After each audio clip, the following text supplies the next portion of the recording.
A patogenicidade é a propriedade de um micro-organismo provocar alterações fisiológicas no hospedeiro, ou seja, a capacidade de produzir a doença. A patogenicidade é diretamente proporcional ao número de micro-organismos infectantes multiplicado por sua virulência e inversamente proporcional à resistência do hospedeiro. A virulência é o grau de patogenicidade determinada pelos fatores de virulência expressos pelas suas células. Ela mede a intensidade da patogenicidade, ou seja, os micro-organismos patogênicos podem ser mais virulentos ou menos virulentos.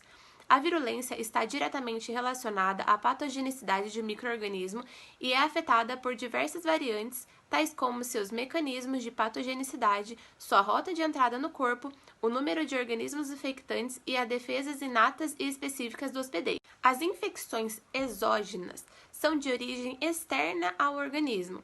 Podem ser, por exemplo, por vírus presentes no ar ou por infecções locais quando acontecem lesões e cortes e a barreira física da pele é rompida, permitindo a entrada de agentes infectosos. As infecções endógenas são causadas por fatores internos ao organismo, ou seja, é causada por organismos que vivem dentro do nosso corpo. O corpo humano é naturalmente colonizado por vários micro-organismos e esse processo é essencial para o bom funcionamento do corpo. A susceptibilidade do hospedeiro depende da idade, da genética, da sua saúde nutricional e também da sua imunidade, né? Por exemplo, um recém-nascido, ele está mais suscetível a contrair uma patogenia do que um adulto com seu sistema imunológico já formado.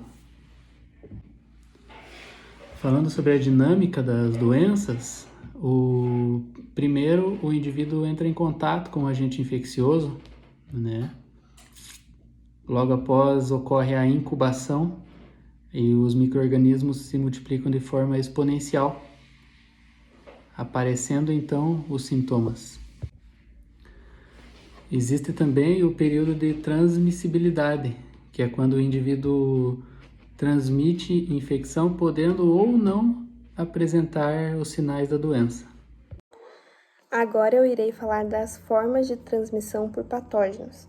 A primeira forma de transmissão é por contato. Ele pode ser direto, de pessoa para pessoa, indireto ou por aerosóis.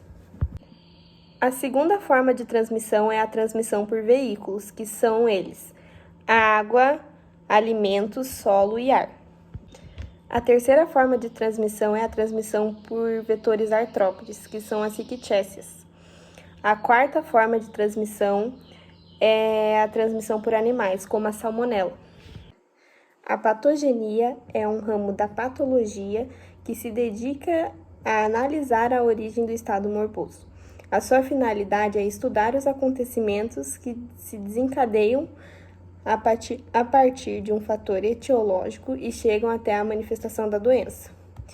A patogenia ela é dividida em etapas. A primeira etapa é a entrada, a segunda é a fixação, a terceira é a multiplicação, a quarta é a invasão e a disseminação, a quinta é a evasão da defesa dos hospedeiros e a sexta e última etapa é o dano ao tecido do hospedeiro. A adesão bacteriana. O processo de adesão constitui na primeira etapa da colonização bacteriana aos tecidos do hospedeiro. Essa colonização pode ser específica e não específica, como as adesinas e as fímbrias. Também é sabido que as células bacterianas que possuem fímbrias aderem melhor às superfícies celulares, mas em contrapartida, elas ficam mais sensíveis quanto à fagocitose. Biofilme e doenças associadas.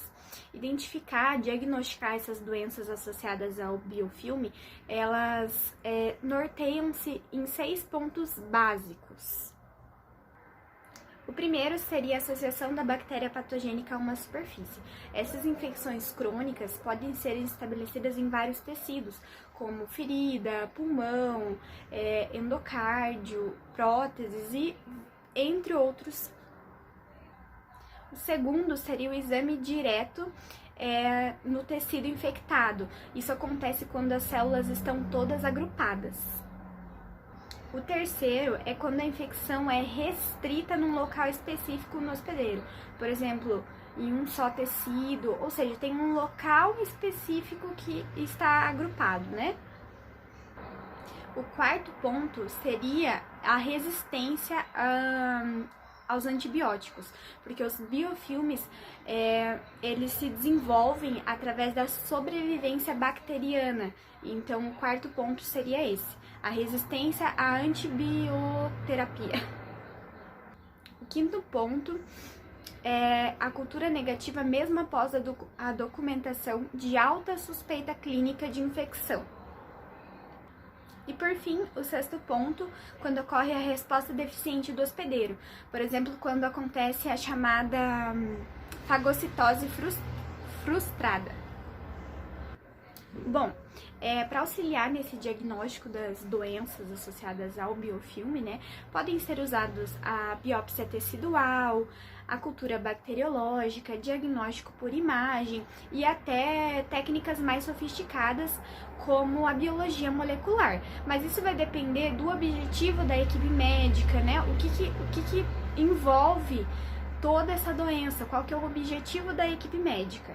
Agora eu vou falar um pouquinho sobre as exotoxinas e as endotoxinas. As exotoxinas são proteínas que podem ser produzidas pelas bactérias gram-positivas e gram-negativas e elas matam ou alteram alguma função da célula hospedeira.